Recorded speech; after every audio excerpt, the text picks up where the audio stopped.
Hey guys, tonight we begin with something very relatable: sleep. Or, more accurately, how medieval people slept, which turns out to be far weirder than most of us could imagine. So, before you get comfortable, take a moment to like the video and subscribe, but only if you genuinely enjoy what I do here. And let me know in the comments where you're tuning in from and what time it is for you.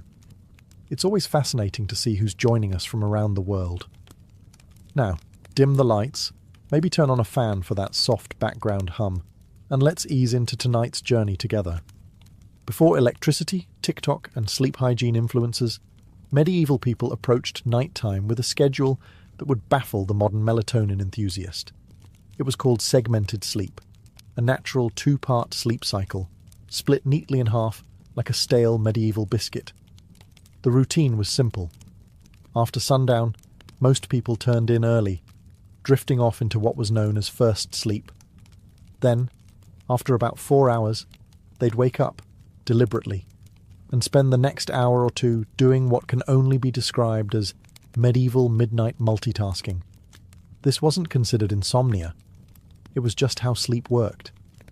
The watch period between the two sleeps was seen as practical, useful, and occasionally, alarmingly social. People used this time to pray, read religious texts, tend fires, or check their livestock, because nothing ruins your REM cycle, like wondering if your goat is still in the yard. And yes, this was also considered the ideal time for intimacy. Medieval physicians and marriage manuals noted that the body was well rested and calm of mind during this period, which sounds like a polite way of saying too tired to argue. So if you ever thought you were romantic for waking up early to make your partner coffee, just know your ancestors were setting the bar very differently. The second sleep would follow this interlude, lasting until sunrise. Everyone from monks to farmers participated in this nightly rhythm. Even literary figures like Chaucer casually mentioned it, which means that, yes, even in medieval literature, people were writing about not sleeping properly. Oddly enough, modern science has suggested that segmented sleep might actually be more natural for humans. The two-sleep cycle aligns with how our circadian rhythms work in the absence of artificial light. So the next time you find yourself wide awake at 2 a.m, don't panic. Just whisper, "Ah, yes, the watch has begun," and go tend a symbolic fireplace. It wasn't until the industrial era, with factories, gas lamps, and the growing fear of unproductivity, that humans began to enforce the idea of 8 uninterrupted hours, as though sleep were a timed sport. In the medieval world, waking up in the middle of the night wasn't failure. It was the schedule, and everyone was on it, whether they liked it or not. Let's talk about beds, or rather, the medieval approximation of them. In today's world, we obsess over thread counts, memory foam, cooling gels, and whether a mattress is cloud-like. In medieval Europe, a bed was often just a pile of stuff that used to be alive, now flattened under the weight of poor sleep and unspoken regrets. The typical peasant bed consisted of a straw mattress, known as a pallet. This was literally straw or hay stuffed into a sack of rough fabric, if they had the luxury of a sack. If not, it was just straw on the floor, possibly damp, possibly already claimed by a cat. These pallets were not comfortable, but they were better than nothing, which was the alternative. Straw was cheap, plentiful, and good at insulating against the cold. It was also great at harbouring insects, lice, and the occasional field mouse, which made sleeping an exercise in cautious stillness. If it itched, you ignored it. If it bit, you just shifted slightly and hoped for the best. If a family had a bit more money, or at least a functional back, they might elevate the straw mattress onto a wooden frame. This didn't change the sleep experience dramatically, but it did reduce the chances of waking up with beetles in your ear. Slightly. Linens were a rare treat. Most people slept in the clothes they wore all day. Pyjamas weren't really a thing, and neither was personal space. Whole families, children, parents, maybe a grandparent, all slept together in the same space, sometimes on the same straw pile. If you got too warm, you could always roll into your cousin's elbow. Nobles, of course, had proper beds. Large wooden frames, feather mattresses, embroidered sheets, and canopies to keep out the draughts and, hopefully, the lice. These beds were so valuable, they were passed down in wills. You didn't inherit land. You inherited Aunt Matilda's suspiciously lumpy feather bed. Still, for most medieval folks, a bed wasn't a place of comfort. It was a place to not freeze, to avoid the chickens, and maybe, just maybe, to dream of being rich enough to one day sleep on something that didn't squawk or rustle. When we hear nightcap today, we think of a cosy little drink. Maybe something with whiskey, a warm fire, and a questionable decision. But in the Middle Ages, a nightcap wasn't a beverage, it was a hat. A real, tangible, often ridiculous-looking piece of fabric designed to keep your head from freezing off while you slept. You see, insulation wasn't exactly the strong point of medieval architecture. Stone walls, draughty thatched roofs, and windows made of thin animal horn or oiled parchment didn't do much against the cold. And central heating? That was called a dog. So to keep their heads warm at night, especially since body heat escapes fastest through the scalp, medieval people adopted the humble nightcap. These hats came in all shapes and sizes, but the most iconic version was long and pointed, like something you'd expect on a wizard who moonlights as a chimney sweep. They were usually made from wool, linen, or whatever scrap of warmth could be spared without angering the family goat. For men, it was a practical accessory. For women, it sometimes doubled as a coif or head wrap, which also served the dual purpose of maintaining modesty and covering hair that hadn't seen soap since last Lent. But beyond warmth, nightcaps had social weight too. In some regions, married women were expected to cover their heads at all times, yes, even while asleep, and the cap itself could be embroidered or dyed to reflect a family's wealth or status. Because nothing says success like going to bed with a mini flag on your skull. In more urban settings, the nightcap even became a symbol of being off-duty. If you opened your door wearing one, it was a polite medieval way of saying, "I'm not dressed for conversation, and yes, this hat does mean go away." Of course, nightcaps were often paired with nightshirts, which were essentially long, loose tunics. Picture Ebenezer Scrooge, minus the haunted moral lesson. Sleepwear wasn't sexy, but it was practical, itchy, and occasionally flammable. Today, the idea of sleeping next to a stranger is generally limited to red-eye flights, overly ambitious camping trips, or the occasional bizarre Airbnb mix-up. But in medieval Europe, this was completely normal, and not at all optional. Let's say you're a travelling merchant, a pilgrim, or just someone whose mule gave up halfway to Norwich. You find an inn, a rare luxury in itself, and ask for a place to sleep. What you get is not a room, or a bed, or even a particularly clean floor. What you get is a spot, in a bed, that's already occupied. Medieval inns operated more like human bunkhouses than modern hotels. Privacy was not expected. If the bed had space, you were sharing it, usually with complete strangers who might snore, talk in their sleep, or have a suspicious number of boils. This was not considered rude. It was just efficient use of resources. Beds could host 2, 3, even 4 travellers, depending on size and social tolerance. In larger cities, you might end up in a dormitory-like hall with rows of beds and absolutely zero personal space. Snoring contests were unjudged. Elbow territory was fiercely contested. Sometimes men and women were separated, but not always. Some inns tried to assign beds by profession. Blacksmiths with blacksmiths, clergy with clergy, thieves with other thieves, allegedly. But often it was first come, first sprawled. And while this might sound like a nightmare to modern germaphobes, back then it was an upgrade from sleeping outdoors with the wolves, the rain, and the occasional peasant uprising. Worried about theft? Many travellers slept with their purse tied to their belt or hidden under their clothes. Others slept on top of their bundles, turning luggage into both pillow and alarm system.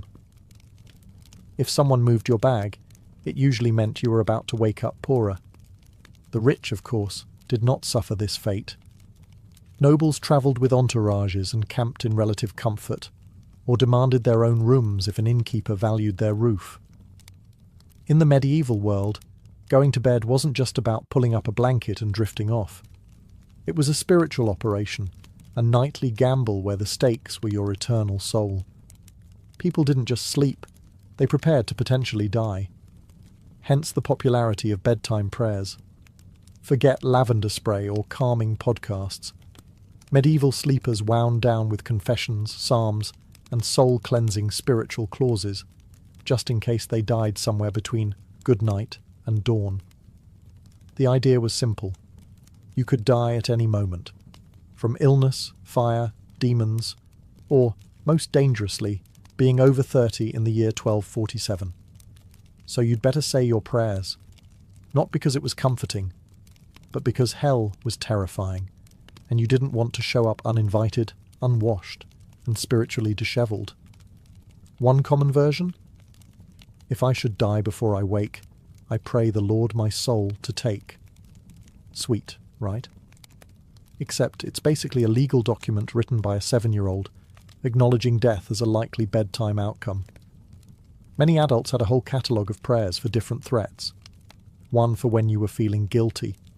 One for when you thought the devil might be hiding in the rafters.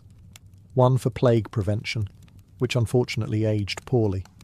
Some even prayed to specific saints known for watching over sleepers, kind of like holy bouncers guarding your soul at the club door. The really devout, monks, nuns, and overly anxious nobles ended their day with Compline, the final prayer service before bed. After Compline, they took a vow of silence, which wasn't hard because everyone was already exhausted, underfed, and mildly afraid of the dark. Children were also encouraged to pray, in part because it was good for their souls, and in part because it gave them something to do other than ask why the dog was in their bed again. Parents reminded them that angels were watching, which sounds adorable until you realise it was less guardian angel and more celestial surveillance system. In short, prayer before sleep was less about peace and more about last-minute damage control. Think of it like medieval antivirus software. You hoped it worked, even if you didn't fully understand how. In the modern world, dreams are usually dismissed as random nonsense, stress, too much cheese, or your brain trying to file paperwork in the dark. But in the medieval world, dreams were taken very seriously, as in eternal consequences serious. Dreams weren't just dreams, they were considered messages. From God, saints, the devil, your guardian angel, or possibly that weird relic you kissed last Sunday. Some dreams were divine revelations, others were demonic temptations. Either way, you were supposed to pay attention, and possibly write it down, or confess it, or fast for 3 days just to be safe. Theologians, monks, and self-proclaimed visionaries spent an alarming amount of time interpreting dreams. Entire texts were dedicated to decoding them. Dreamt of fire? Might be hell. Dreamt of water? Could mean purification, or drowning. Dreamt of a man with a goat's head juggling fish? You better call a priest immediately, and possibly move. Medieval people believed that what happened in dreams mattered, because your soul was still active while you slept. This meant that your actions in a dream could reveal hidden sins or spiritual weaknesses. That mildly embarrassing dream about stealing a loaf of bread, that might be your subconscious confessing your guilt for real-world gluttony, or just hunger. But still, better to confess it anyway, just in case. Monks and nuns often recorded their dreams and shared them with spiritual superiors. Some were celebrated for having holy visions during sleep. Others were quietly told to eat fewer onions before bed. Of course, dreams weren't just spiritual puzzles. They also made excellent plot devices. Medieval literature is full of dream sequences where knights encounter angels, demons, or metaphorical creatures spouting poetry about virtue. Dreams were basically the Netflix of the medieval world, except with more allegory and fewer happy endings. The church, predictably, was suspicious. Not all dreams were divine, and some were believed to be planted by demons to corrupt the innocent. If you dreamt of something unwholesome, it could mean your soul was under attack, or that you just slept too close to the fireplace fumes again. In modern times, some people let their pets sleep in the bed. It's a cosy, if occasionally smelly, arrangement. In the Middle Ages, however, sharing a bed with an animal wasn't a quirky personal choice. It was a heating strategy. Let's start with the basics. Medieval homes weren't exactly built for comfort. Stone walls, no insulation, drafts so aggressive they probably had names. Central heating, that was called the family pig. In peasant homes, it wasn't unusual for humans and livestock to sleep in the same room, sometimes the same bed, and very often the same pile of straw. Chickens wandered freely, dogs curled up at your feet, pigs snorted softly beside the hearth. And if you were lucky, none of them bit you during the night. This wasn't about affection, though medieval people certainly appreciated their animals. It was about survival. Animals generated body heat. They were warm, dependable, and, unlike some relatives, didn't hog the blanket. A large dog could keep your toes from freezing. A cow in the corner might raise the room temperature by a degree or two, which in January felt like a miracle.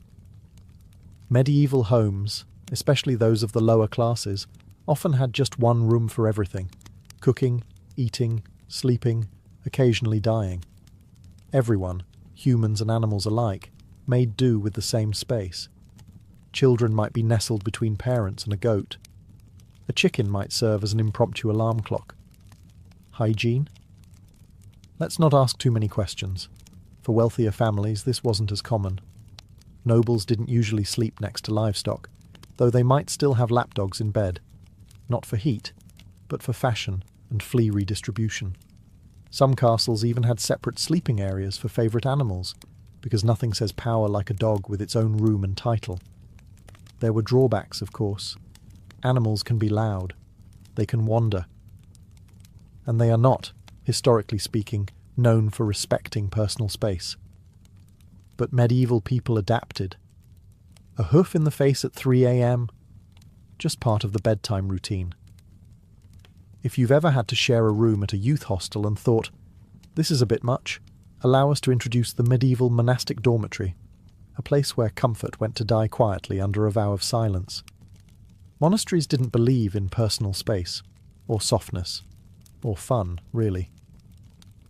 The typical dormitory housed dozens of monks, all sleeping in a single large room, usually arranged in neat rows like morally upright sardines.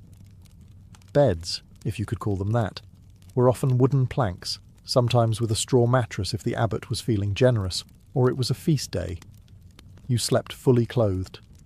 Not out of modesty, but because getting dressed in the dark at 2 a.m. for prayers was more painful than just going to bed already prepared. The monastic uniform, including robe, belt and sandals, doubled as spiritual armour and poor insulation. If you got cold, you layered up. If you got hot, well, no, you didn't. There were no pillows, no privacy curtains, and absolutely no talking. Silence was enforced, not suggested, under the rule of St. Benedict. If you rolled over and groaned too loudly, you might find yourself on chamber pot duty for a week. Snoring, however, was a grey area. You couldn't control it, but if it became disruptive, the Lord might still hold you accountable. Or at least your cellmates would. Lighting was minimal. 1 candle, maybe. You didn't need to see. You just needed to lie still and not sin. That was the goal. Despite the austerity, monks believed their Spartan beds were training for the afterlife, preparation for the soul's journey by denying the flesh any excess. Sleep was not a pleasure. It was a necessity, monitored and scheduled like everything else. Some monks even slept sitting up, just to avoid any hint of luxury, or dreams, or circulation. Compared to this, peasant straw piles and snoring pigs almost seem luxurious. At least the pig didn't judge you. Let's talk about something that would horrify most modern sleepers: waking up voluntarily at 2 a.m, and not for a bathroom break or a doom scroll, but for prayer. Loud, cold, candle-lit prayer. In medieval monasteries, this was standard practice. Monks and nuns followed a rigid daily schedule based on the canonical hours, which included matins, the first service of the day. And by day, we mean the darkest part of the night, when even the owls were still deciding whether to wake up. The bell would toll, often rung by someone who drew the short straw, and the entire dormitory of robed, sleep-deprived souls would shuffle off to the chapel in silence. And yes, still in full clothing, because monks didn't do pyjamas. The only layering system they believed in was spiritual. Inside the chapel, by flickering candlelight and under the echo of stone vaults, they would chant psalms, recite scriptures, and try their best not to fall asleep on their feet. Which, incidentally, was a real issue. There are records of monks being punished for dozing mid-prayer, usually with extra chores or more prayers. You fell asleep in matins? Congratulations, you now get to lead the next one.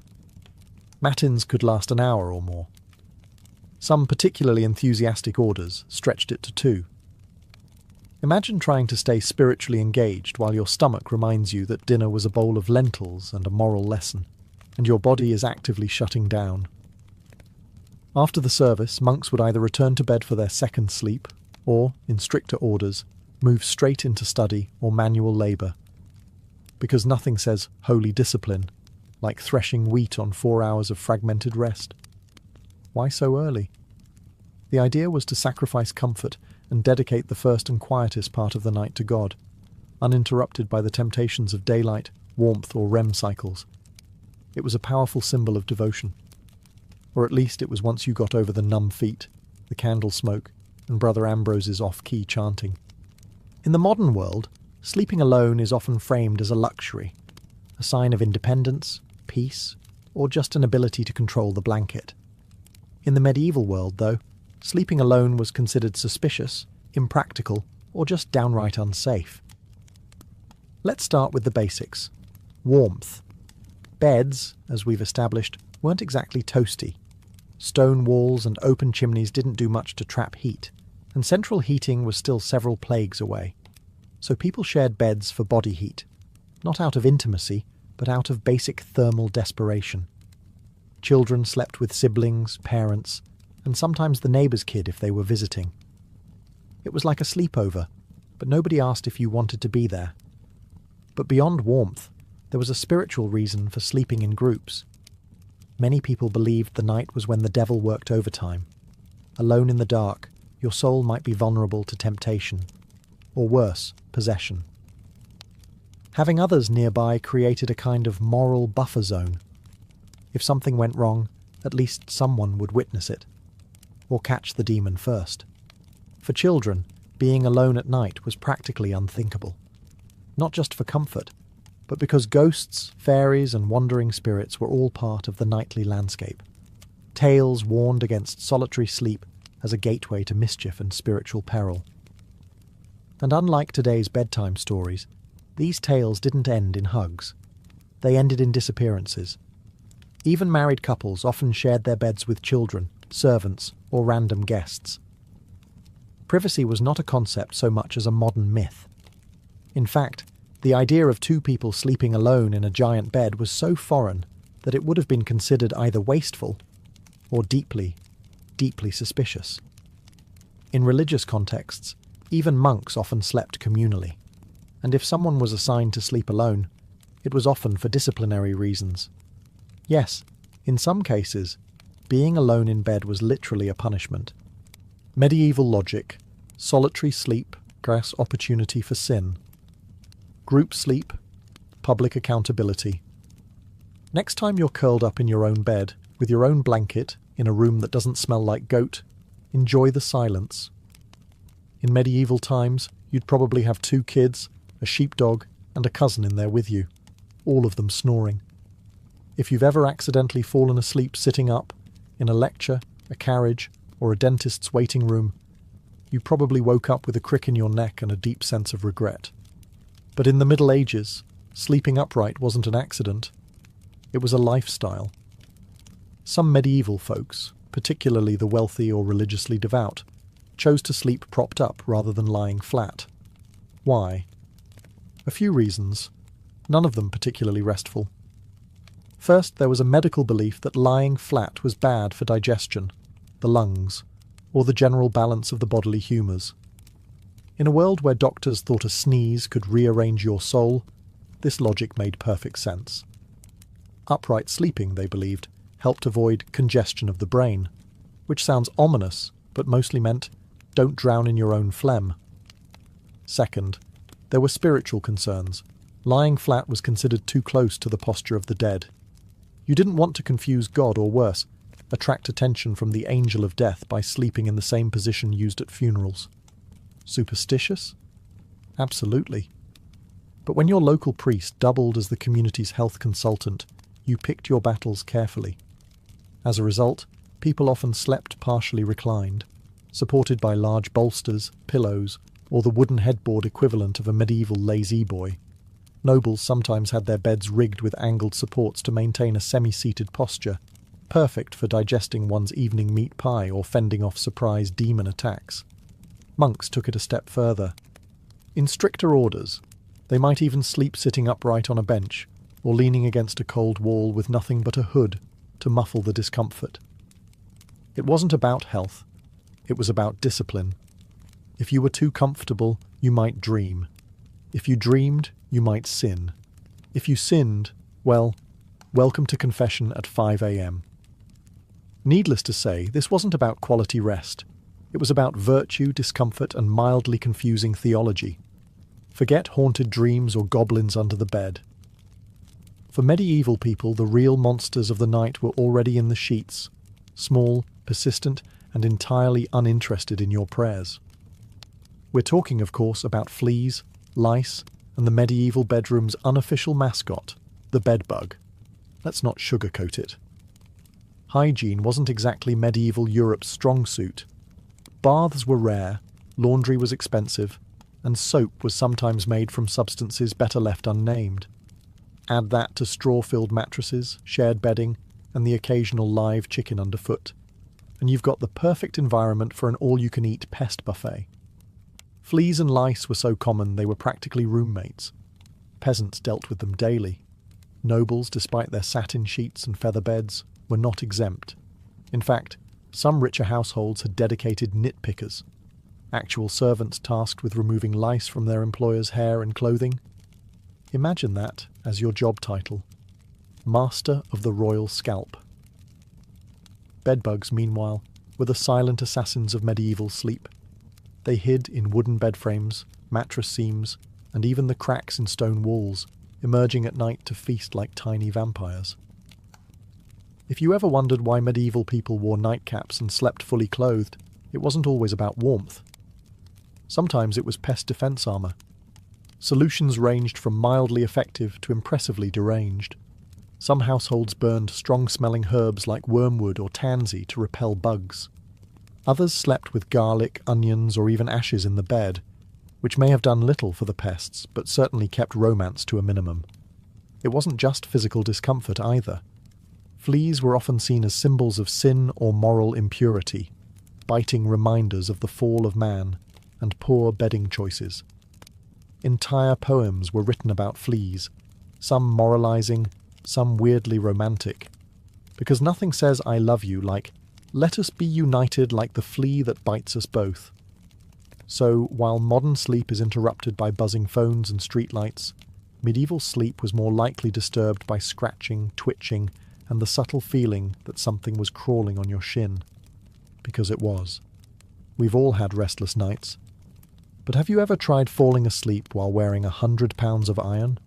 No? Well, in the Middle Ages some people did exactly that, because apparently nothing says sweet dreams like being prepared to joust in your sleep. Now, to be clear, most people, even knights, didn't regularly sleep in full armour. It was hot, heavy, and loud.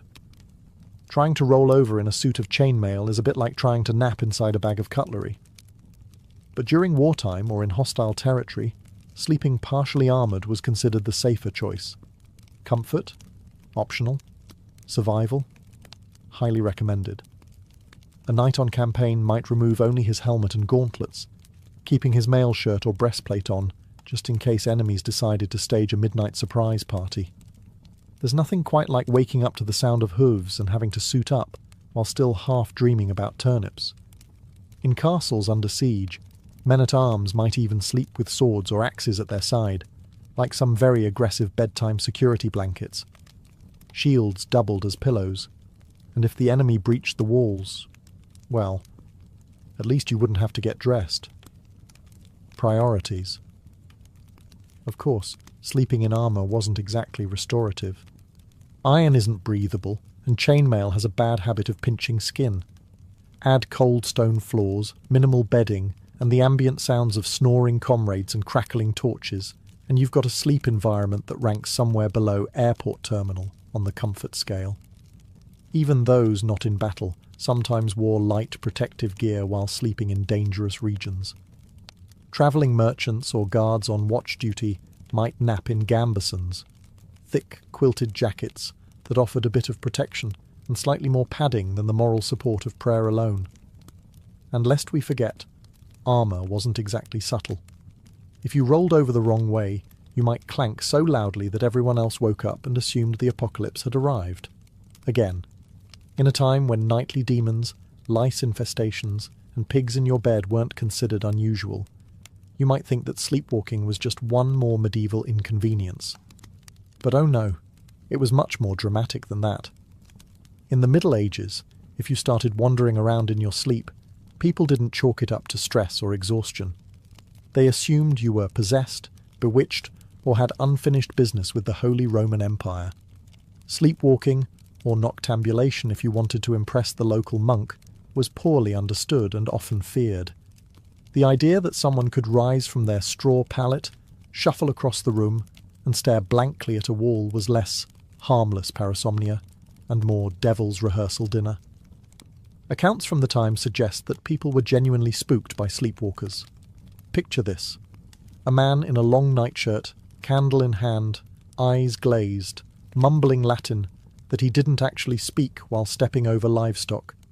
You'd think ghost, or heretic, or both.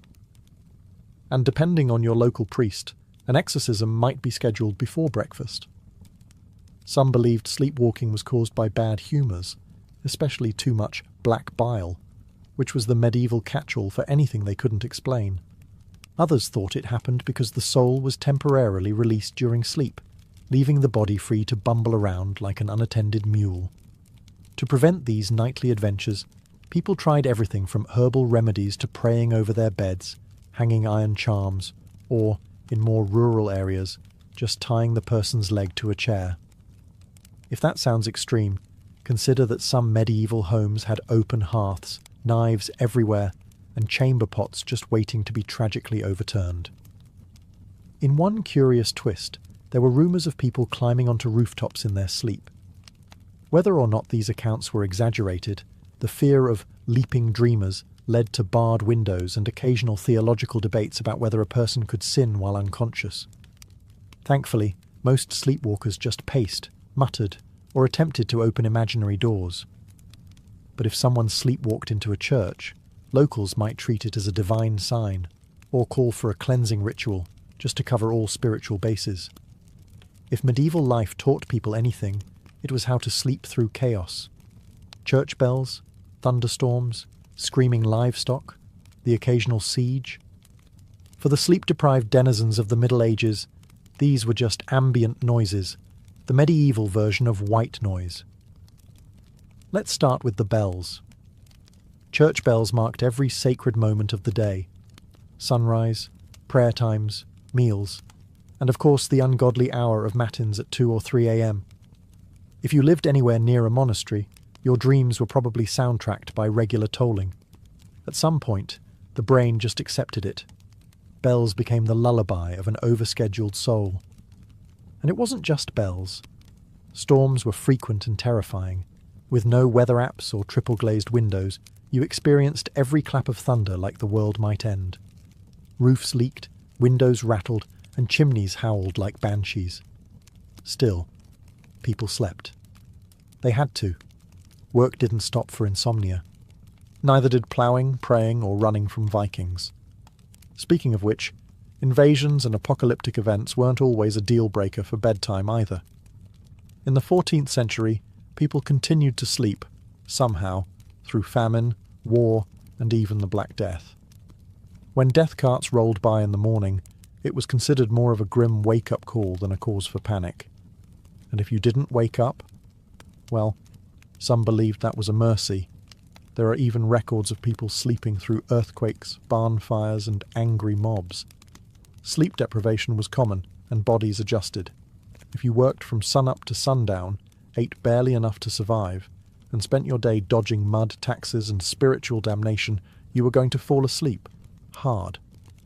And then there were those who used sleep as a kind of escape hatch. Faced with illness, grief, or fear of the world literally ending, which was forecast roughly every century, some people just curled up under a cloak, mumbled a prayer, and took a nap. There's a strange kind of wisdom in that. In the winter of 1692, the village of Salem, Massachusetts, was cloaked in more than just snow. It was cloaked in tension, suspicion, and a quiet kind of fear that seeped into the timber-framed homes and frozen fields. The people of Salem were Puritans, strict, devout, and deeply superstitious. They believed they were building a holy community in the wilderness, a city on a hill watched by God and stalked by Satan. Life was already hard. The village had recently split from Salem town over politics and religion. Crops had failed. Smallpox had ravaged nearby communities. Wars with native tribes had left many traumatized. There was friction between neighbors, inheritance disputes, and a deep resentment toward outsiders, or anyone who didn't quite fit in. Add to this the long, dark, bitter New England winter, and something was bound to break. That break came in the home of Reverend Samuel Parris, the village's minister. His 9-year-old daughter Betty and 11-year-old niece Abigail Williams began to behave strangely. They screamed uncontrollably. They threw things. They contorted their bodies in unnatural ways. At times, they fell silent for hours, eyes wide with terror. Neighbours whispered that they were cursed. The girls claimed they were being pinched and bitten by invisible forces. Reverend Parris, unsure of what to do, called in a local doctor, William Griggs. After failing to find any physical cause, Griggs delivered the diagnosis that would plunge the village into chaos. Witchcraft. That single word set fire to the fears already simmering in Salem. In a place where witches were believed to be real, dangerous servants of the devil, the idea was not far-fetched. And now, if the devil could worm his way into the minister's own household, what did that mean for the rest of the community? The girls, prodded by both adults and peers, began naming names. First, they accused women on the margins, social misfits and outcasts. But soon the accusations would reach the respectable, the wealthy, even the pious. Salem was a small village, but what was about to happen would echo far beyond its borders.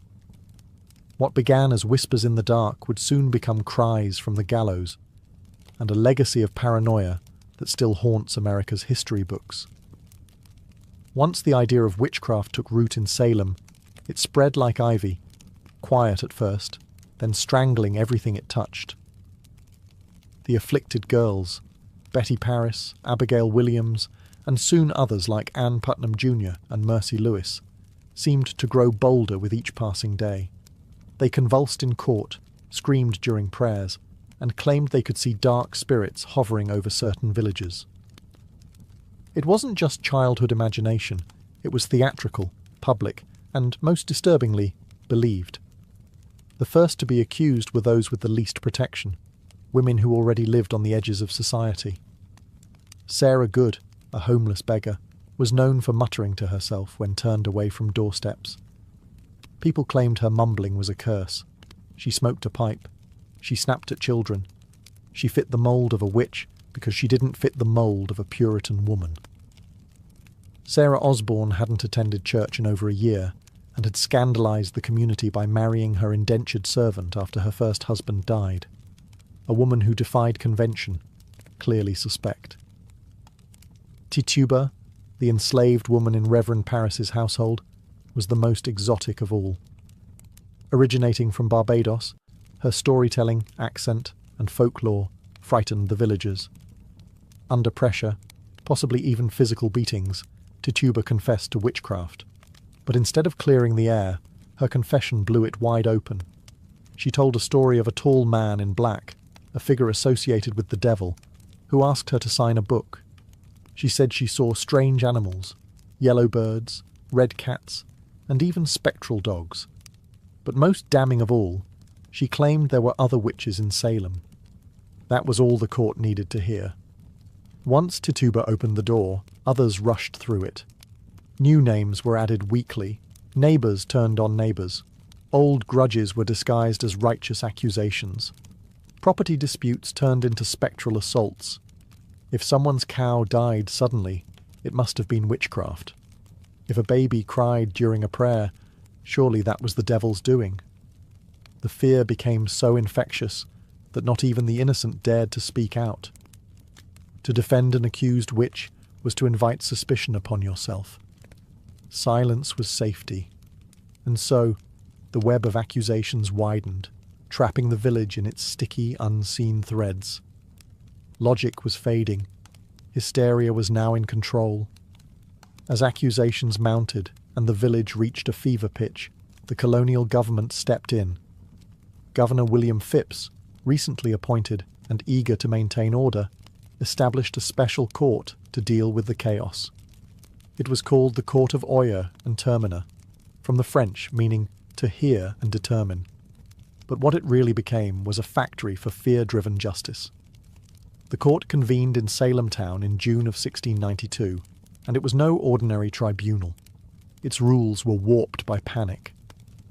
Instead of requiring hard evidence or reliable witnesses, it allowed something far more dangerous: spectral evidence. Spectral evidence was testimony that a spirit or spectre of the accused had afflicted the victim.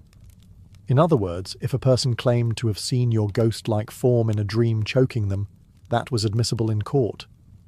Never mind that the accused could be asleep at church or miles away. It was their spirit doing the devil's work. You couldn't cross-examine a dream. And worse, you couldn't disprove it. Children were now treated as star witnesses. Their seizures, screams, and gasps in court became more theatrical by the day. One girl, Mary Walcott, would fall into fits the moment a suspected witch entered the room. If a prisoner looked at her, she shrieked. If they didn't look at her, she shrieked louder. The performances were mesmerizing, and the judges, including the influential Judge Samuel Sewall and Chief Justice William Stoughton, accepted it all. Defense lawyers? There were none. The concept didn't exist in colonial trials. If you were accused, you stood alone. If you denied the charges, the afflicted girls writhed in agony. If you confessed, you might be spared death, but only if you named others. The system rewarded lies and punished silence. Worse still, the trials became public spectacles. People travelled from nearby towns to witness them. The accused were paraded into court in shackles, often bewildered, often poor, and almost always powerless. And yet, not everyone believed. Some townsfolk whispered that the girls were faking.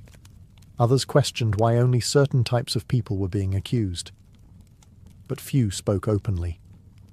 Questioning the court meant questioning the will of God.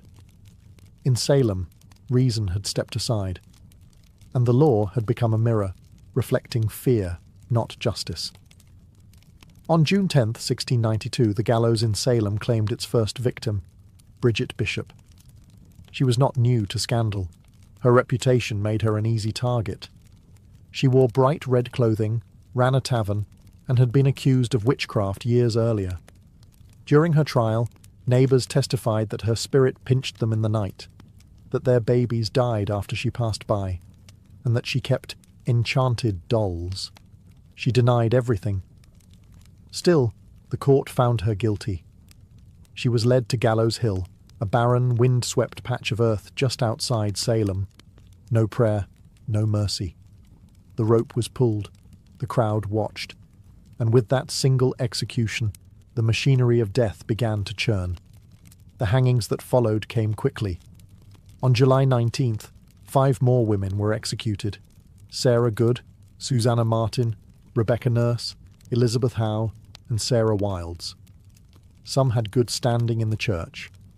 Rebecca Nurse, in particular, was a shocking case, an elderly pious woman beloved in the community.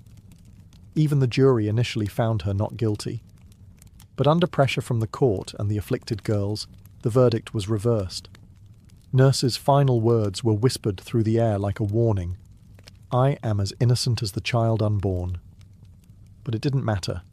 The noose did not discriminate. In August, more executions followed. On September 22nd, the deadliest day, 8 people were hanged in a single morning. Among them was Martha Corey, a woman who had doubted the trials early on, and her husband Giles Corey, who met a different fate. Giles refused to enter a plea. The court, unable to proceed with a trial without one, resorted to an ancient English punishment, peine forte et dure. He was pressed to death. Stones were piled on his chest, slowly, cruelly, over 3 days. His final words, as legend has it, were "more weight." By the end of the hysteria, 19 people had been hanged, 1 pressed to death, and at least 5 more died in jail awaiting trial. Dozens confessed falsely to save their lives. Over 200 people were accused. The gallows cast long shadows over Salem, not just on the hill, but in every heart. Fear had become law, and justice, blindfolded, had been led to the scaffold. While the executions claimed the spotlight, hundreds of others sat in cramped, foul-smelling jails, waiting for a verdict or a miracle. Salem's small jail couldn't contain them all. Accused witches were held in neighbouring towns like Ipswich and Boston, chained to walls, starving, freezing, and forgotten. Most of the accused weren't witches, or even outcasts. They were neighbours, friends, parents, children, people whose only crime was having a quarrel with the wrong person or owning land someone else wanted. In many cases, personal grudges disguised as divine justice drove the accusations. A pig wandered into a neighbour's yard and died. Must be witchcraft. Someone refused to help with firewood. Clearly they'd cursed the axe. Mary Easty, sister of the executed Rebecca Nurse, was one such case. She was a respected mother of 7, known for her piety. Initially released by the court, she was rearrested days later after new fits from the afflicted girls. Her second arrest sealed her fate. In a final petition to the judges, Mary begged them not for her own life, but that they put a stop to these proceedings, before more innocent blood is shed. She was hanged soon after. Another notable case was Dorothy Good, the 4-year-old daughter of Sarah Good. After her mother's arrest, Dorothy was interrogated and, under pressure, confessed to being a witch. Her answers, gibberish and fear, were taken as truth. She was imprisoned for 8 months in chains. When finally released, she was mentally broken, never recovering from the trauma. Pregnant women were not spared. Elizabeth Proctor, whose husband John Proctor would later hang, was found guilty and sentenced to die. But because she was pregnant, her execution was delayed. It likely saved her life. She gave birth in jail and was eventually released after the trials ended. Accusations snowballed. Some accused confessed in desperation to avoid death, then named others to shift suspicion away from themselves. Entire families were pulled into the spiral. Fathers, wives, daughters, no one was beyond reach. Meanwhile, the jails swelled beyond capacity. Food was scarce, disease spread. Some died awaiting trial, lost in the legal limbo of paranoia. And still, new names were added each week. In Salem, it no longer mattered who you were, only who was willing to say your name. By the fall of 1692, the spell of hysteria began to crack, not because the court came to its senses, but because reality forced its way back in. The turning point came when accusations grew too bold. People who had once supported the trials found themselves suddenly on the wrong side of them. Reverend George Burroughs, a former Salem minister, was arrested and charged with being the ringleader of the witches. He was well-educated, well-spoken, and had previously clashed with influential families in the village. That was enough. But on the day of his execution, Burroughs did something shocking. He stood on the gallows and flawlessly recited the Lord's Prayer, something witches were believed incapable of doing. The crowd fell silent. Some wept. Even hardened observers were shaken. But the execution went on. That moment planted a seed of doubt. Then came the accusation of Mary Phipps, the wife of Governor William Phipps. Suddenly, the hysteria had reached the top of the colony's social ladder. Phipps, already unnerved by growing criticism and chaos, finally took action. In October 1692, he dissolved the court of Oyer and Terminer, halting all pending executions and trials. Public sentiment had shifted. Ministers, once silent or complicit, began to speak out. Increase Mather, one of the colony's most respected theologians, denounced the use of spectral evidence. "It were better," he said, "that 10 suspected witches should escape, than one innocent person should be condemned." A radical thought in a society that had, for months, believed exactly the opposite. People who had once cheered the trials began to question them. The jails were still full, but the appetite for more blood had dulled. Too many respected figures were being accused. Too many innocent people had been buried. The villagers had begun to see that this wasn't divine justice. It was madness. Confessions dried up. Some accusers backtracked. Others disappeared from public view. And those who had previously shouted the loudest now lowered their eyes. The fear hadn't disappeared, but it had exhausted itself. The public wanted stability. The officials wanted to save face. And Salem, bruised and ashamed, was finally ready to wake from its nightmare. The storm was breaking. But the damage, it had already been done. By late 1692, the judicial system that had fueled the hysteria began to collapse under the weight of its own absurdity. With the court of Oyer and Terminer disbanded in October, a new, more cautious court, the Superior Court of Judicature, was formed in early 1693. This time, things were different. Spectral evidence was no longer allowed, and the judges were noticeably more sceptical of the accuser's wild claims. The result? The convictions slowed dramatically. Many accused witches were acquitted outright. Of the 56 cases brought before the new court, the majority were released. Even those who had already confessed began to recant their testimonies, admitting that fear, torture, or pressure had forced them to lie. The dramatic performances of the afflicted girls lost their persuasive power. The most prominent case in the unravelling of the trials was that of Reverend Samuel Willard, a respected minister who came under suspicion. While he was never formally charged, the fact that such a high-ranking devout man could be suspected highlighted how arbitrary and corrupt the process had become. The court, once ferocious, was now cautious. They began quietly releasing those still in jail. First, those with little evidence against them, and eventually even those who had confessed to witchcraft under duress. Meanwhile, families of the executed began to demand justice. John Proctor's children petitioned for the return of his property. Rebecca Nurse's family launched a campaign to clear her name. In time, community shame replaced community fear. Church congregations fractured. Friendships were severed. The very fabric of Salem's social order had been shredded. Governor Phipps, realizing the colony's growing international embarrassment, pardoned the remaining prisoners in 1693. But even freedom came at a cost. Many families had to pay for their own jail fees before being released. Imagine losing your home, your health, and nearly your life, only to be handed a bill for the privilege of surviving. By the end of the ordeal, 19 people had been hanged, 1 pressed to death, 5 died in jail, and over 200 had been accused. The court didn't just collapse, it imploded, leaving behind a crater of guilt, grief, and disbelief. The trials had ended, but the healing had not even begun. Salem was a village forever altered by the people it had lost, the the justice it had abandoned, and the mirror it was now forced to look into. The gallows were silent. The jails had emptied. But Salem was far from peaceful. The town wasn't haunted by ghosts, but by guilt. What had started with a handful of sick girls had exploded into a communal act of destruction.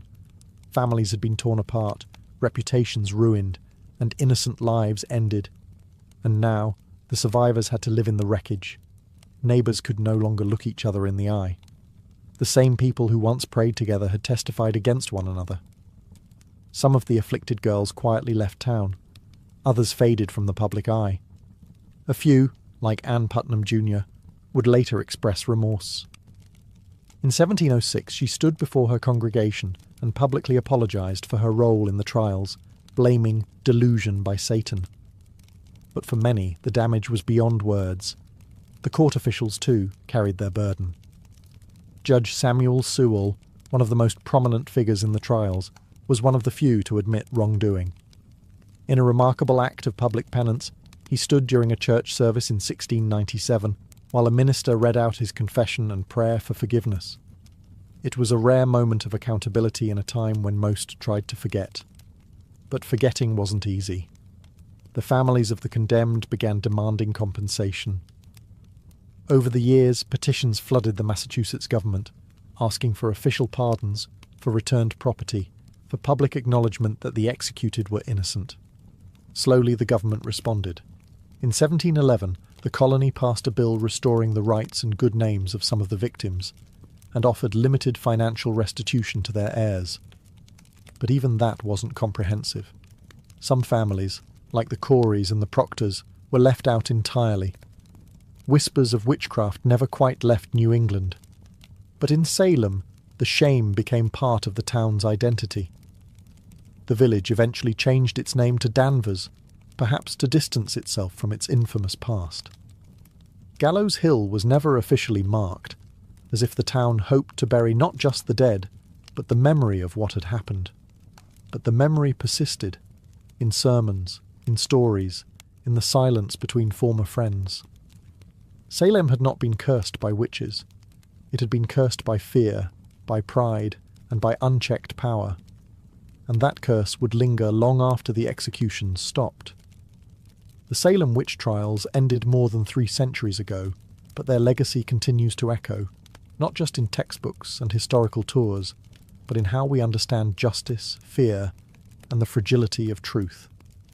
What happened in 1692 wasn't simply a strange episode of mass hysteria. It was a breakdown of logic, compassion, and legal integrity in the face of panic. Ordinary people, farmers, midwives, ministers, became executioners, simply by believing too easily and questioning too little. The courts, meant to protect the innocent, became tools of oppression. Religion was weaponized. Testimony became theatre, and silence became guilt. One of the most chilling aspects of Salem's tragedy is how quickly it unfolded. In a matter of months, fear overcame fact. Old grudges disguised as spiritual warfare became death sentences. It didn't take demons or devils, it only took belief in them. But the trials also taught hard-earned lessons that would ripple through American society. In the years and centuries that followed, the Salem episode would be cited repeatedly in debates about due process and civil liberties. The US Constitution, written nearly a century later, would explicitly prohibit things like ex post facto laws and bills of attainder, measures that had, in effect, doomed the accused in Salem. The guarantee of a right to legal counsel, the right to face your accusers, and the requirement for concrete evidence were hard-won principles forged, in part, from the ashes of Gallows Hill. In modern times, the phrase witch hunt has become shorthand for political persecution or moral panic, though it's often used with little regard for the real terror those words represent. In truth, Salem was not a metaphor. It was a town where people were hanged for imaginary crimes, betrayed by the very systems designed to protect them. Perhaps the most lasting lesson is this: fear unchecked can become its own form of tyranny. And when fear is legitimized by power, by courts, by churches, by governments, it becomes almost unstoppable. The Salem witch trials are a cautionary tale, not just of one village's descent into madness, but of how easily reason can fall when fear is given authority. The gallows may be gone, the courtroom's quiet, but the warning still stands. Truth is fragile, justice is not automatic, and history has a habit of repeating itself, unless we remember. Fulvia was born around 83 BCE into the elite yet slightly eccentric Fulvi family, an old plebeian house that had long since clawed its way into the upper echelons of Roman politics. Though not one of the oldest patrician clans, the Fulvi had produced consuls, generals, and orators. Their bloodline carried both ambition and a taste for disruption. Fulvia's father, Marcus Fulvius Bambalio, was known more for his bumbling speech than his political legacy. His nickname, Bambalio, literally referred to his stammer. But Fulvia, she was no stammerer. She was born to command. From a young age, Fulvia would have been surrounded by the sharp-edged world of Roman power. Senators and generals debated policy in her home. Elections and treachery were daily news. She would have seen how politics wasn't just played in the forum, but in marriages, funerals, rumours, and backroom deals. Women in elite Roman households were expected to be quiet partners, refined, educated, and obedient. Fulvia would break all of those expectations. She was wealthy, highly educated, and connected, and she knew it. While her early life remains hazy in the historical record, her later actions suggest a young woman who was observant, politically literate, and utterly unafraid. This wasn't someone who faded into the background. She had a strong personality, a sharp political mind, and a will to act even in the male-dominated space of Roman governance. This was also a period of unprecedented instability. The Republic was unravelling. Civil wars, populist revolts, and power struggles between generals like Sulla, Pompey, and Caesar were turning Rome into a pressure cooker. The old rules were collapsing, and Fulvia came of age right in the middle of it. Rather than recoil from chaos, Fulvia would learn to use it. Her early life didn't produce the kind of modest matron Rome idealized. It produced a woman who saw politics not as a man's world to be feared, but as a battlefield to be mastered. She would go on to marry 3 powerful men, each one a radical player in Roman history. But Fulvia wouldn't just marry power. She would command armies, lead revolts, and become the first Roman woman to appear on coinage, not as a goddess, but as herself. Rome wasn't ready for Fulvia, but she was ready for Rome. Fulvia's first marriage was to Publius Clodius Pulcher, and it was anything but conventional. Clodius was no ordinary Roman noble. He was a populist agitator, a political arsonist with a flair for chaos, scandal, and street-level power. To many of the Roman elite, he was dangerous. To the masses, he was a hero.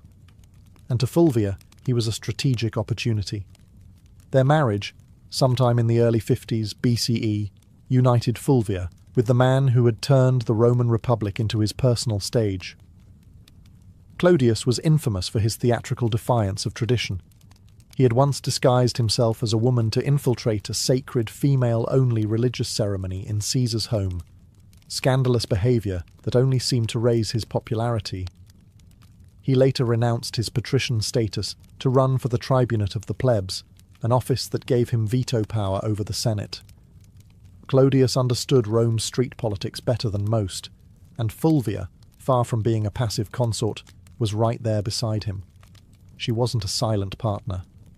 Roman sources suggest that Fulvia actively participated in her husband's political world. She engaged with his supporters, was visible during his campaigns, and managed their household as a hub for Clodian politics. Together, they represented a new kind of Roman power couple. Bold, populist, and unapologetically aggressive. But the alliance came at a cost. In 52 BCE, Clodius was murdered on the Appian Way by the bodyguards of his political rival, Titus Annius Milo. His death sent shockwaves through Rome. But Fulvia was not about to mourn quietly. She staged a political funeral that historians still talk about today. She paraded Clodius's mutilated body through the Roman Forum, bloodied wounds exposed for maximum effect. The public was horrified and enraged. Riots erupted. The Senate House was burned to the ground. Fulvia had turned personal grief into public uprising. This was her first major political act, and it worked. Her ability to manipulate public emotion, use spectacle as strategy, and wield her husband's legacy as a weapon made her a new kind of player in Roman politics. Clodius was gone, but Fulvia had stepped out of the shadow, and Rome would never see her the same way again. Fulvia didn't linger in mourning. In Rome, political capital had a short shelf life, and she understood that better than anyone. Shortly after the violent death of Clodius Pulcher, she entered into a second marriage, this time to Gaius Scribonius Curio, a rising political star and one of Julius Caesar's most passionate supporters. On the surface, Curio seemed an unlikely match. He had a flamboyant reputation and a taste for drama, but beneath the bravado was a sharp political operator. As tribune of the plebs in 50 BCE, Curio wielded enormous influence during one of Rome's most volatile periods. The Republic teetered between war and peace, between Caesar's ambitions and the Senate's resistance. Fulvia saw in Curio not just a husband, but a bridge to the next power block. This was no romantic rebound. It was a calculated alliance. With Clodius gone, Fulvia needed a new political anchor, someone who could carry forward the populist legacy her first husband had built, and someone who had Caesar's backing. Curio fit both bills. Through him, Fulvia remained tightly embedded in the shifting power dynamics of Rome. She didn't just marry into the movement, she helped shape it. Fulvia ensured Clodius's supporters stayed active, rebranding their cause under Curio's leadership and keeping the urban masses politically engaged. But the Roman world was collapsing fast. Tensions between Caesar and Pompey exploded into civil war. Curio threw himself into the fight, taking Caesar's side. Fulvia, as always, remained politically involved. She reportedly helped organize support and manage resources for her husband's campaign. In 49 BCE, Curio led a military expedition to Africa to secure Caesar's position, but it was a disaster. He was ambushed and killed by the forces of King Juba the Aenes of Numidia. His death was brutal, and his army annihilated. Once again, Fulvia was widowed. And once again, Rome waited to see if she would fade into the background. She didn't. Curio's death only solidified her status as a political widow with dangerous resilience. She had now lost 2 husbands to Rome's civil unrest, and both had died fighting for populist causes. But Fulvia was far from finished. Her most audacious partnership, and her most dramatic chapter, was still to come. Fulvia's third and most famous marriage was to Mark Antony, the ambitious general and loyal ally of Julius Caesar. Their union, forged sometime around 47 BCE, wasn't merely a romantic attachment, it was a merger of power. Fulvia had already proven herself as a master of Roman street politics. Antony, rising rapidly through the military and political ranks, needed that kind of savvy support in Rome. Together, they formed one of the most politically potent couples of the late Republic. By the time of their marriage, Fulvia was no stranger to blood and betrayal. She had buried 2 husbands and outmaneuvered countless enemies. Antony was no stranger to scandal either. He drank, he gambled, and his personal life was notoriously chaotic. But with Fulvia, he had found someone who could do more than entertain him.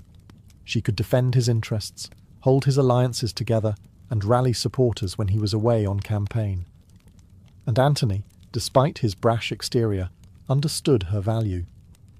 He allowed Fulvia to exercise authority that no Roman woman had publicly wielded before. She opened his correspondence. She issued orders in his absence. She sat in on meetings and influenced appointments. Roman sources, mostly hostile, depicted her as overbearing and power-hungry. But what disturbed them most wasn't her ambition. It was that she acted like a Roman man in a world that had no language for such a woman. After Caesar's assassination in 44 BCE, the Republic was plunged into chaos once more. Antony rushed to secure his position as Caesar's political heir, but it was Fulvia who held Rome itself. While Antony formed the second triumvirate with Octavian and Lepidus, Fulvia acted as his representative in the capital, managing patronage networks, coordinating with street gangs, and ensuring Antony's supporters remained mobilized. She even helped arrange Antony's official reconciliation with Octavian by marrying her daughter, Clodia, to him, an alliance that would later implode. In public, Fulvia appeared not just as Antony's wife, but as his proxy. Roman coins were minted, bearing both Antony's image and her name, an unprecedented acknowledgement of her status. She wasn't hidden in the shadows of power. She stood in its full glare. But power in Rome was always borrowed, and Fulvia was about to test the limits of how far a woman could go before Rome snapped back. While Mark Antony pursued military campaigns and political deals across the Roman world, it was Fulvia who controlled the streets of Rome. She wasn't just his wife, she was his regent in all but name. In a period where violence, bribery, and raw influence kept order, Fulvia proved she could play the game as well as, if not better than, any man in the Senate. Rome, in the aftermath of Caesar's assassination, was a battlefield without swords. Power had become a moving target. Fulvia understood this, and she anchored Antony's authority in the capital by becoming his political substitute. She directed allies, dealt with the urban plebs, negotiated with factions, and, most daringly, waged war with words and silver. She financed loyal troops, offered bribes to keep public order, and ensured that any legislation passed favoured Antony's future. Some ancient sources, especially hostile ones like Appian and Dio Cassius, paint Fulvia as manipulative, shrewish, and even warmongering. But beneath the misogynistic exaggeration lies a woman actively doing politics, in a world that had no protocol for a woman doing anything beyond weaving and mourning. Fulvia was building coalitions, backing military commanders, and even issuing decrees, functions normally reserved for senators and consuls. She also made public appearances and maintained strong relationships with veteran soldiers, a politically vital demographic in the power struggles of the late Republic.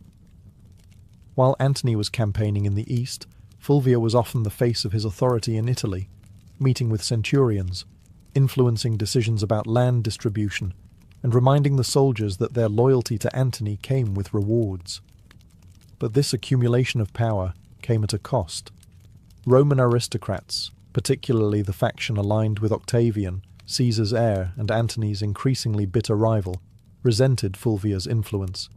They viewed her as a meddling woman with too much sway over legions, laws, and loyalties. Her ability to act without male guardianship was not just threatening, it was unprecedented. Fulvia wasn't naive. She knew the tension between Antony and Octavian was growing. She could see that their alliance was cracking. And she understood something that neither man seemed to fully grasp yet. The Republic wasn't big enough for both of them. So Fulvia began preparing for the next phase. Not diplomacy, but confrontation. She had stood behind power long enough. Now she was ready to take it into her own hands. In 41 BCE, Fulvia did the unthinkable. She went to war against Octavian, the future Augustus, and she didn't do it quietly. With her husband Mark Antony still stationed in the east, Fulvia and Lucius Antonius, Antony's younger brother and a consul, took it upon themselves to challenge Octavian's authority in Italy. The cause? Ostensibly, it was to defend Antony's interests and protect the land rights of Roman veterans loyal to him. But underneath it all, Fulvia's fingerprints were everywhere. This was not just politics. This was a military rebellion led by a Roman woman, the first and only time in Roman history that a woman would actively provoke and organize a civil war. The conflict, known as the Parucine War, was triggered by Octavian's controversial land redistribution program, which displaced many Italians to reward his soldiers. Fulvia seized on the growing discontent, portraying Octavian as a tyrant and traitor to Caesar's legacy. With Lucius acting as her frontman in the Senate and Fulvia organizing behind the scenes, they raised 8 legions and seized the city of Perugia, modern-day Perugia. Make no mistake, this was Fulvia's war. Ancient sources suggest she was more invested in the conflict than Lucius himself. She rallied troops, stirred the public, and even corresponded with generals. Rome buzzed with rumours of her commanding legions, issuing orders, and forcing Lucius into confrontations he didn't want. Octavian, though surprised, acted quickly. He besieged Perugia through the winter of 4140 BCE, cutting off supplies and hammering the city into submission. Fulvia, stuck between dwindling food and political betrayal, watched her bold gamble unravel. By early 40,000 BCE, the city surrendered. Lucius Antonius was spared, likely as a gesture to avoid alienating Antony. But Fulvia was exiled. The woman who had once commanded riots, marriages, armies, and public opinion was now deemed too dangerous for Roman soil. She was sent to Sicyon in Greece, where she hoped to reunite with Antony. But Antony didn't come running. The once powerful alliance between husband and wife had eroded in the fog of war and distance. Fulvia had acted in his name, but perhaps without his blessing. She had dared to do what no Roman woman had before, wage a civil war. And now the Republic had made her pay the price. Banished from Rome, Fulvia landed in Sicyon, a city in Greece that had become a kind of diplomatic purgatory for failed power players. She had gone to war, not for personal gain, but in her husband's name. She believed she was defending Mark Antony's interests, his honour, and perhaps their shared vision of Rome. But what awaited her in exile wasn't a hero's welcome. It was silence. Fulvia had risked everything, her status, her alliances, her life. And yet Antony did not immediately rush to meet her. In fact, by the time Fulvia arrived in Greece, Antony was already entangled with Cleopatra in Egypt. Whether their romantic relationship had begun or was merely brewing, the symbolism was crushing. While Fulvia was raising legions, Antony was raising goblets at banquets beside a queen. The betrayal cut deep, not just personally, but politically. Fulvia had fought a war to protect Antony's power in Italy, and in response, he let her hang out to dry. Some ancient historians, especially Plutarch, suggest that Antony was furious with her for launching the Perusine War without his direct approval. Others argue he welcomed her downfall. It cleared the way for a marriage alliance with Octavian, something Fulvia would have never tolerated. Still, Fulvia wasn't entirely without supporters. Some of Antony's troops, fiercely loyal to her, urged reconciliation. But her health had begun to fail. After enduring siege, exile, and betrayal, Fulvia died in Sicyon in 40 BCE, possibly from illness, stress, or heartbreak, or all three. She was around 43 years old. Her death provided Antony with a clean political exit. He met with Octavian shortly afterward and agreed to marry Octavian's sister, Octavia, as part of a renewed peace treaty. The triumvirs were temporarily united again, but only because Fulvia, the one woman bold enough to challenge their designs, was gone. Fulvia's legacy would soon be overshadowed by Cleopatra, whose myth eclipsed nearly every Roman woman of the period. But make no mistake, Fulvia was the prototype. She didn't wield power from behind a curtain. She marched into it, stood at the centre, and dared to command armies in a world that treated women as furniture. Rome didn't know what to do with her, so it erased her. But the ashes of her rebellion would linger, and her story was far from ordinary. After Fulvia's death in 40 BCE, the men she had once manoeuvred, Antony, Octavian, and even her former allies, began the quiet work of rewriting her legacy. She couldn't defend herself, so the narrative was shaped by her enemies and the uneasy survivors of her ambition.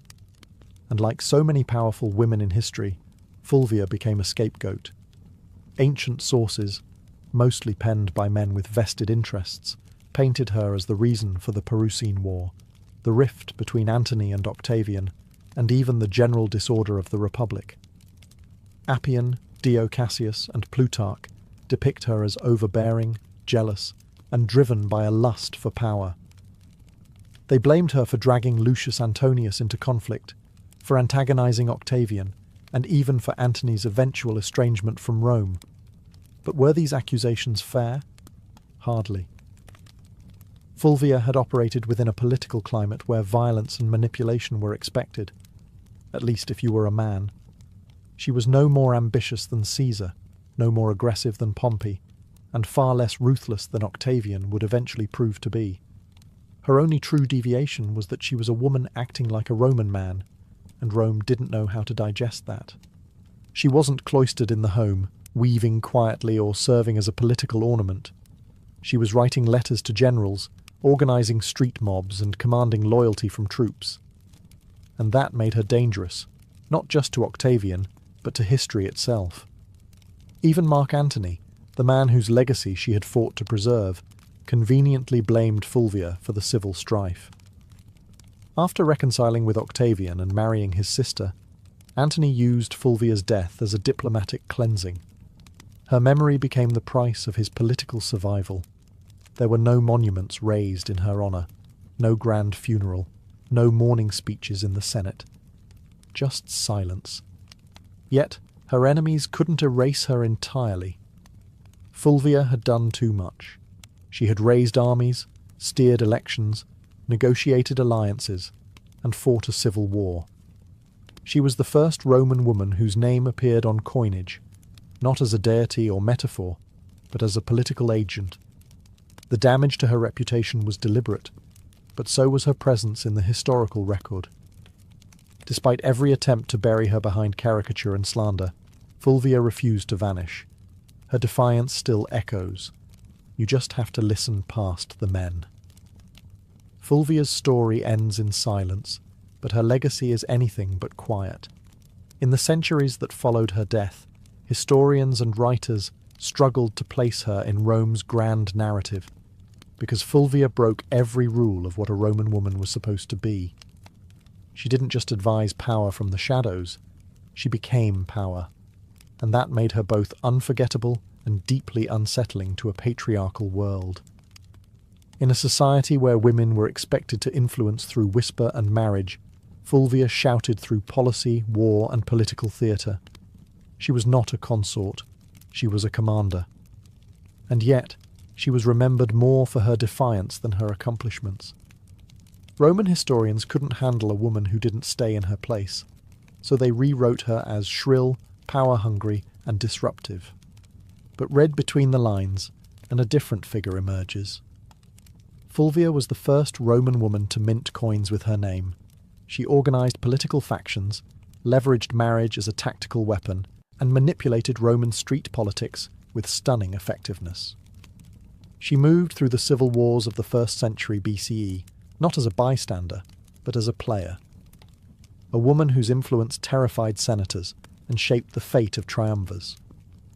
Her downfall wasn't due to incompetence, it was due to timing and gender. Had she been born a man, she might have been remembered as a second Caesar or a more charming Cato. Instead, she was cast as the wicked woman who dared too much. Still, her legacy quietly lingered.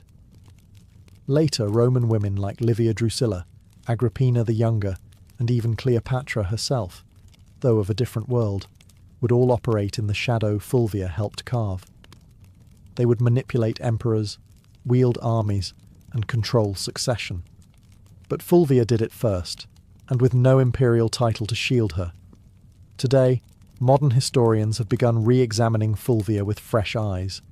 No longer a cautionary tale, she is being recognised as one of the most politically active women in Roman history, someone who tested the boundaries of female power and paid the price. She didn't simply live in the age of triumvirs, she challenged them. And while Rome may have tried to erase her, Fulvia left fingerprints in every corner of its collapse. Not a footnote, a force, a woman centuries ahead of her time. By the summer of 1963, the United States was a country teetering between two worlds, one rooted in centuries-old systems of oppression, and another aching to breathe free. In the Deep South, segregation wasn't just a social norm, it was the law. Black Americans were barred from restaurants, schools, buses, voting booths, and even drinking fountains. police brutality was rampant. Lynching still occurred.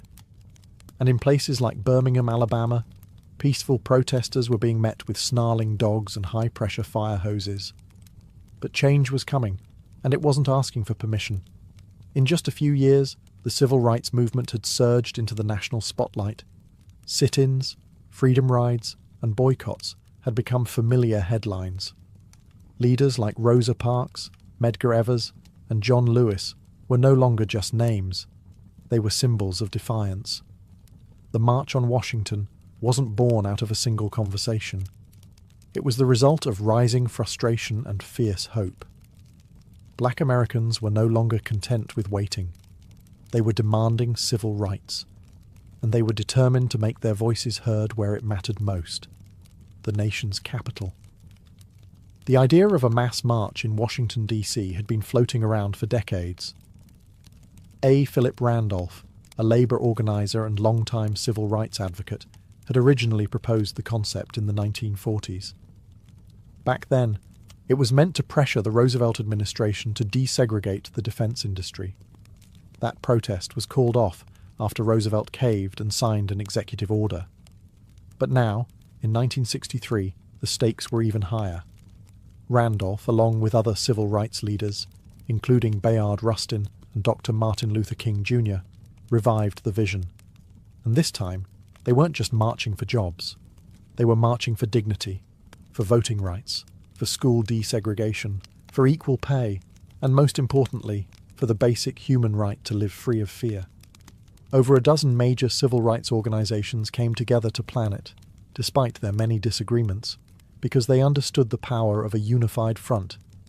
The countdown had begun. Buses were being organized, flyers were spreading. Word of mouth was moving faster than newspapers, and across the country, Black Americans were preparing for what would become one of the most unforgettable moments in American history. The dream was taking shape, one footstep at a time. Pulling off a protest of any kind in Washington, D.C. was no small feat, but planning one for over 100,000 people, possibly more, was madness. Logistically, it sounded like a nightmare. Food, water, transportation, sound systems, bathrooms, medical teams, permits, crowd control, safety plans. And yet, somehow, they made it happen. At the centre of this controlled chaos stood Bayard Rustin, a man who, despite being openly gay and often kept behind the scenes for political reasons, was a master strategist. Rustin had once studied non-violence directly under Mahatma Gandhi's followers in India. He had marched, been jailed, beaten, and surveilled by the FBI. But nothing fazed him.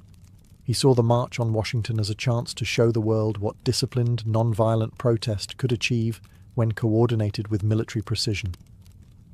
In just 8 weeks, Rustin and his team transformed the idea into a reality. The march was officially called the March on Washington for Jobs and Freedom, and it was deliberately framed to include both racial justice and economic opportunity. That dual message was no accident. While Dr. King would later become the spiritual symbol of the day, it was Randolph and Rustin who made sure the demands were just as much about unemployment, minimum wage, and workers' rights as they were about civil rights. Meanwhile, tensions simmered beneath the surface. President John F. Kennedy and his administration were nervous, deeply nervous. They feared riots, backlash, or worse, bloodshed. Civil rights leaders assured them the protest would be peaceful. Still, the National Guard was on standby, hospitals in D.C. were put on alert, and liquor sales were banned for the day. Federal workers were even told they could stay home. And then there was the question of unity. The Big Six civil rights organizations, NAACP, CORE, SNCC, SCLC, National Urban League, and Randolph's Brotherhood of Sleeping Car Porters, often clashed over tactics. Some wanted more radical action, others more diplomacy.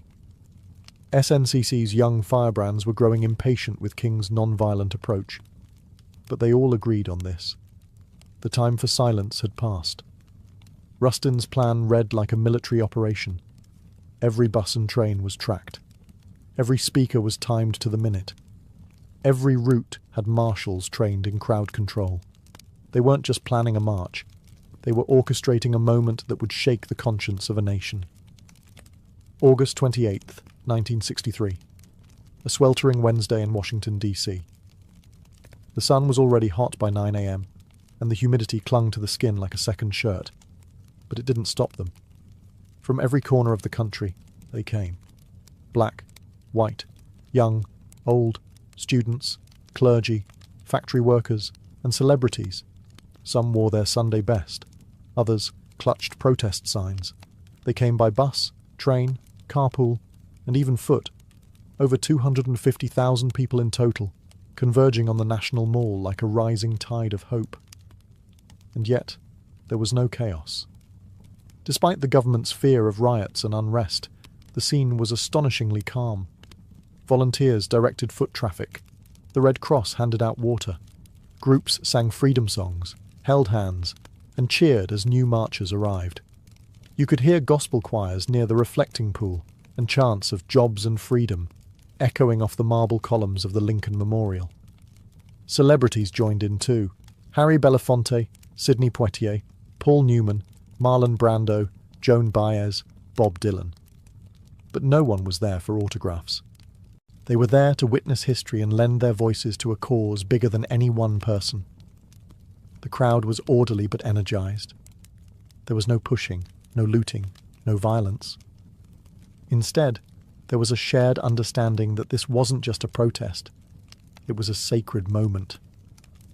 For many black Americans, just standing on the mall felt like a quiet act of revolution.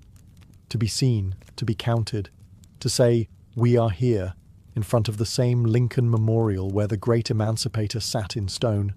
It was a full circle moment, generations in the making. At exactly noon, the official program began.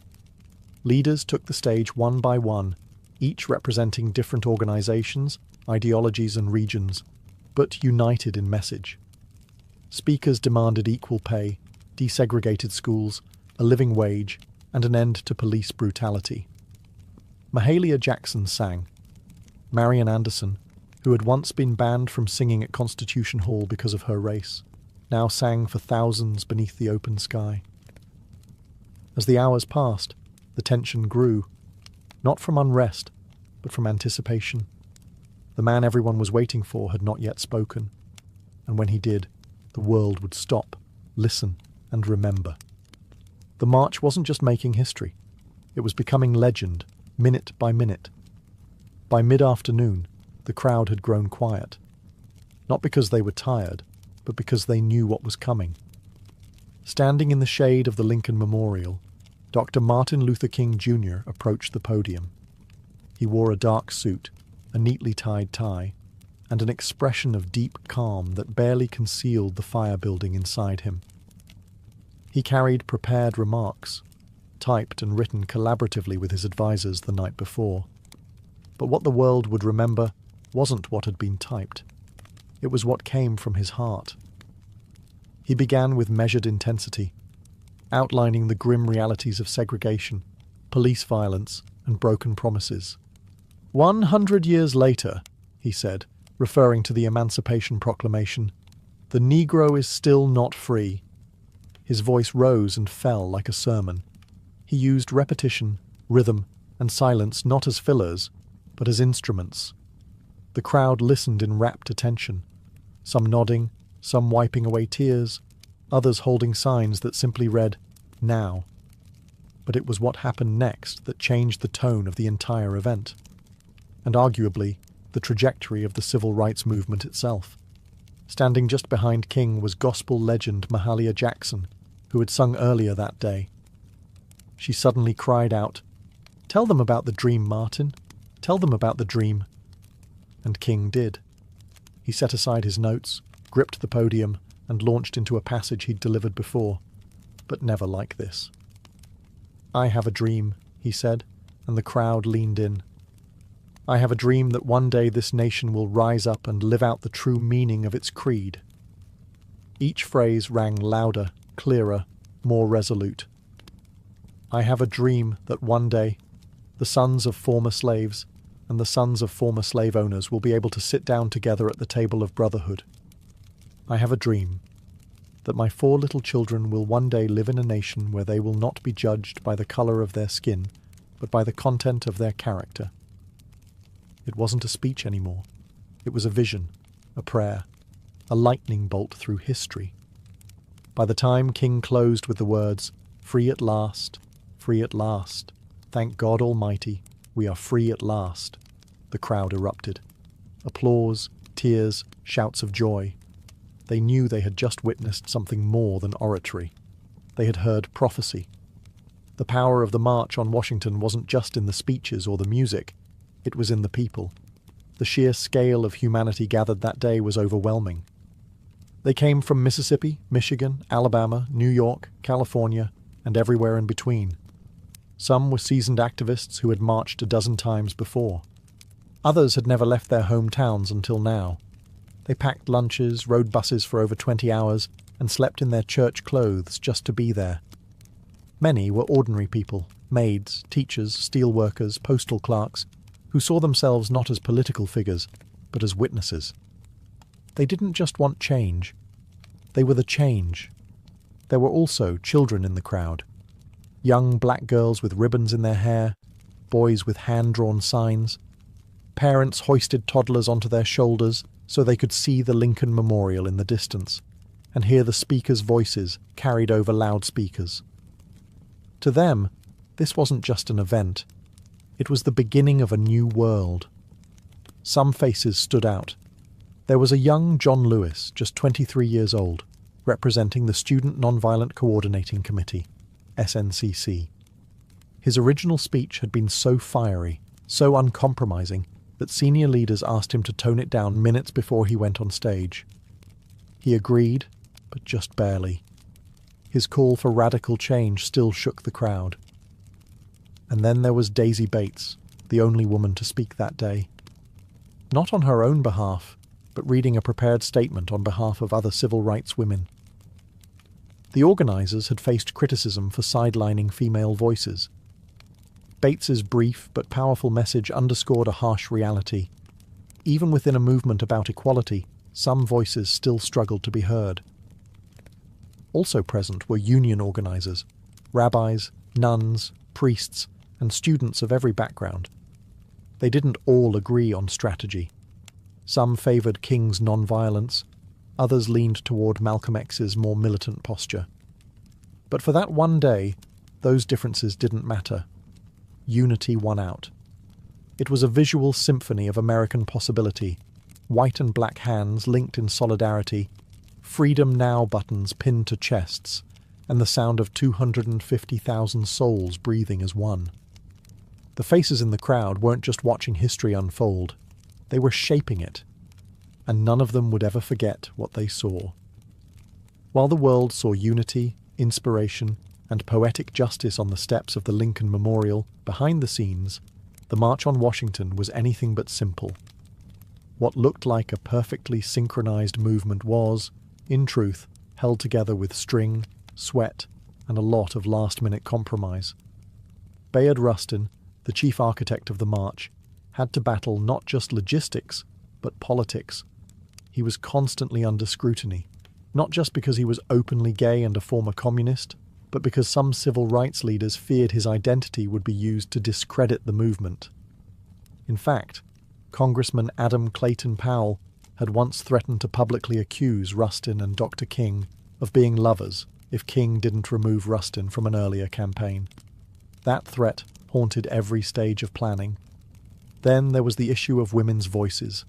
Despite the critical roles played by women like Ella Baker, Diane Nash, and Dorothy Height, none were invited to deliver major speeches on their own.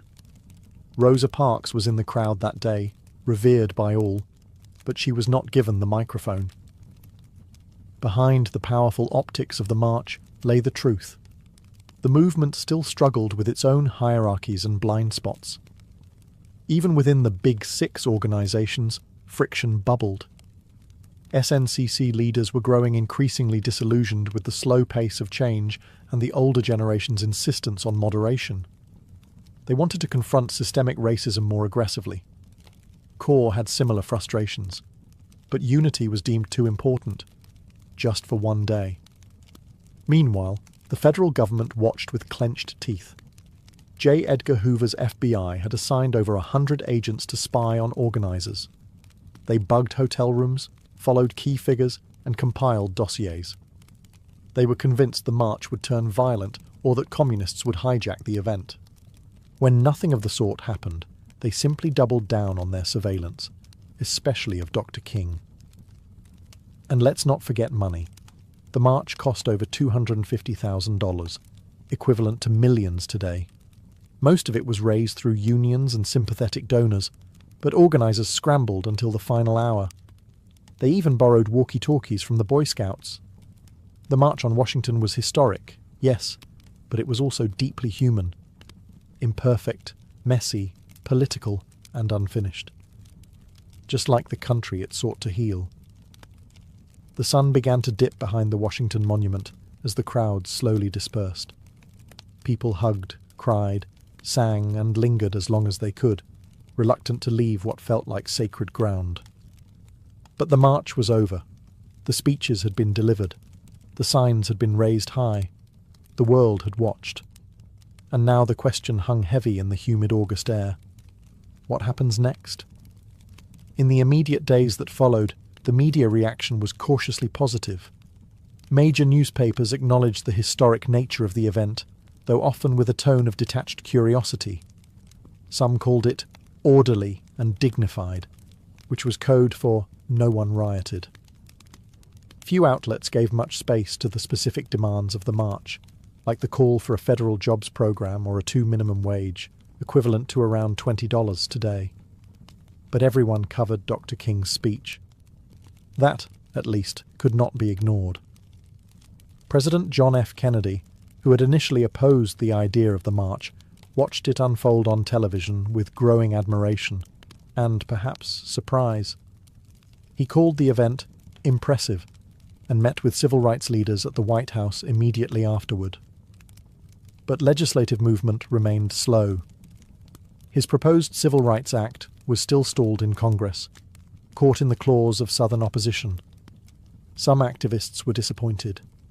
They had hoped the march would result in immediate action. Instead, it was back to the grind, organising, marching, resisting, and mourning those who paid the price for justice. Just weeks later, that reality hit hard. On September 15, 1963, 4 black girls were killed in the 16th Street Baptist Church bombing in Birmingham. The dream had been voiced, yes, but the nightmare wasn't over. Still, something had changed. The March on Washington marked a new phase in the civil rights movement. It proved that mass protest could be disciplined, powerful, and impossible to ignore. It brought together a coalition broader than ever before. Labour unions, faith leaders, celebrities, students, and working-class Americans, all in one place, united by justice. And most of all, it gave the movement a voice. A dream. A speech that would be quoted, studied, and echoed across the world. The march was over, but the road was just beginning. And that road would soon lead through blood, legislation, and transformation. The March on Washington didn't just rattle the conscience of America. It reshaped its moral landscape. What had begun as an audacious act of protest became a cornerstone of the civil rights movement's legacy, permanently altering how Americans understood justice, democracy, and the power of collective action. In legislative terms, the march didn't yield immediate victories, but it created momentum. Less than a year later, in July 1964, President Lyndon B. Johnson signed the Civil Rights Act into law. It outlawed segregation in public places and banned employment discrimination based on race, colour, religion, sex, or national origin. And in 1965, the Voting Rights Act followed, striking at the very heart of Jim Crow laws. Would these bills have passed without the march? Possibly. But would they have had the same moral force, the same undeniable public pressure? Probably not. For Martin Luther King Jr., the speech that day propelled him into a new realm. He went from respected leader to global icon. But fame came with cost, surveillance, threats, and ultimately assassination in 1968. The dream he spoke of on those steps would become more poignant, more tragic, and more revered with each passing year. For the broader movement, the march showed what unity could achieve. It gave organisers a blueprint for large-scale mobilisation, and it inspired a generation of activists, both in the US and abroad. Anti-apartheid organisers in South Africa, student protesters in Europe, and future human rights leaders across the globe would cite the March on Washington as a model. But the legacy isn't just historical. The language of the march, the idea of jobs and freedom, the image of peaceful resistance, the echoes of "I have a dream," still pulses through modern protest. From the Million Man March to Black Lives Matter rallies, echoes of 1963 reverberate with every chant and every cardboard sign. In Washington, D.C., King's Memorial now stands just across the tidal basin from the Lincoln Memorial. Visitors walk past his towering likeness carved in stone, with words from that August day etched into the granite. But the real memorial isn't in stone. It's in classrooms, voting booths, marches, and voices refusing to stay silent.